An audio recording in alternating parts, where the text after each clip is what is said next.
Hello বন্ধুরা, welcome back to my YouTube channel. আমি শাইনিংয়ে, তোমরা আছো আমার সাথে দ্য এন্টারটেনমেন্ট বক্সে। প্রথমেই সবাইকে জানাই শুভ নববর্ষের প্রীতি শুভেচ্ছা এবং অনেক অনেক অভিনন্দন। আজকে আমাদের ফ্যাক্টরিতে যেহেতু লক্ষ্মী গণেশ পুজো হবে, তো আমরা যাচ্ছি ঠনঠনিয়া কালীবাড়িতে লক্ষ্মী গণেশকে নিয়ে।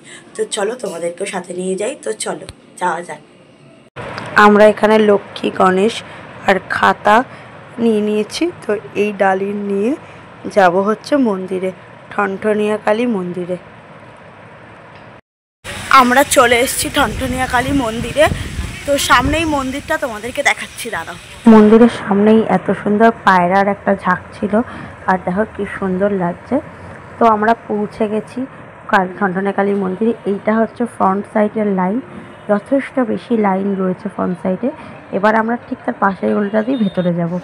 ভেতরে তুলনামূলক অনেকটা পরিমাণে ফাঁকা আছে, কারণ বাইরেই বেশিরভাগ লাইনটা বাইরেই পড়েছে। ভেতরের লাইনটা ছোট, প্রতি বছর লাইনটা অনেকটা পেছনে থাকে, এই বছর লাইনটা অনেকটাই ছোট। তো আমরা লাইনে দাঁড়িয়ে পড়েছি। লাইন আস্তে আস্তে এগোতেও শুরু করেছে, বেশি সময় লাগেনি, 15 থেকে 20 মিনিটের মধ্যে আমরা প্রায় মন্দিরের ভেতরে প্রবেশ করে গেছি। এই হচ্ছে আমরা মন্দিরের ভেতরটা। মন্দিরের ভেতরটা খুবই, শুধু পাশে এখানে একটা শিবের মন্দির আছে। আর এবার আমরা ভেতরে একদম চলে গেছি। গর্ভগৃহের সামনেই এখানে অনেকজন বসে থাকেন, তারা খাতা তৈরি করে দেন। এইখানে যেহেতু আমার দাদু আগে এইখানেই পুজো করতো, তো ওই জন্য আমরা এই মন্দিরেই আসি খাতা পুজো করার জন্য পয়লা বৈশাখের দিন। এই যে এরকম আরেক কয়েনটা আমাদেরই কয়েন, তাই কয়েনটা আমাদেরকে দিয়ে দেওয়া হয়। আমরা বাড়ি থেকে কয়েন নিয়ে আসি, সেই কয়েন দিয়েই এরা খাতা পুজো করে দেয়। তারপরে আমরা লক্ষ্মী গণেশ নিয়ে ভেতরে গেলাম। ভেতরে এই যে লক্ষ্মী গণেশকে মায়ের সামনে রেখে পুজো দিয়ে নিল। আর এবার দাঁড়াও, তোমাদেরকে মায়ের মূর্তিটা দেখাচ্ছি। মায়ের মূর্তিটা খুবই সুন্দর লাগছে দেখতে। তো এটাই হচ্ছে মায়ের মূর্তিটা। তারা তোমাদের এবার ফ্রন্ট সাইডটা দেখাচ্ছি। ফ্রন্ট সাইডটা থেকে আরও ভালো বুঝতে পারবে মায়ের মূর্তিটা।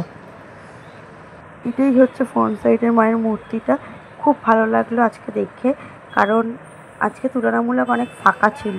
আর এই পাশে শিব মন্দির যেটা দেখালাম, তার ভেতরটা ঠিক এইরকম। আমাদের পুজো দেওয়া কমপ্লিট হয়ে গেছে।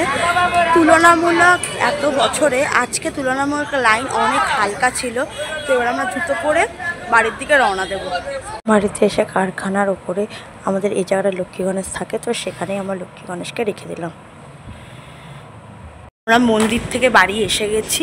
তো দেখলেই পারলে ওর যে কী সুন্দর পুজোটা আমরা দিয়ে নিলাম কত ভালোভাবে। তো ভিডিওটা ভালো লাগলে তোমরা জানো কী করতে হবে, ভিডিওটাকে লাইক করতে হবে, শেয়ার করতে হবে, আর প্লিজ প্লিজ প্লিজ চ্যানেলটাকে সাবস্ক্রাইব করতে ভুলবে না। দেখা হচ্ছে অন্য কোনো দিন অন্য কোনো ব্লগে। টাটা।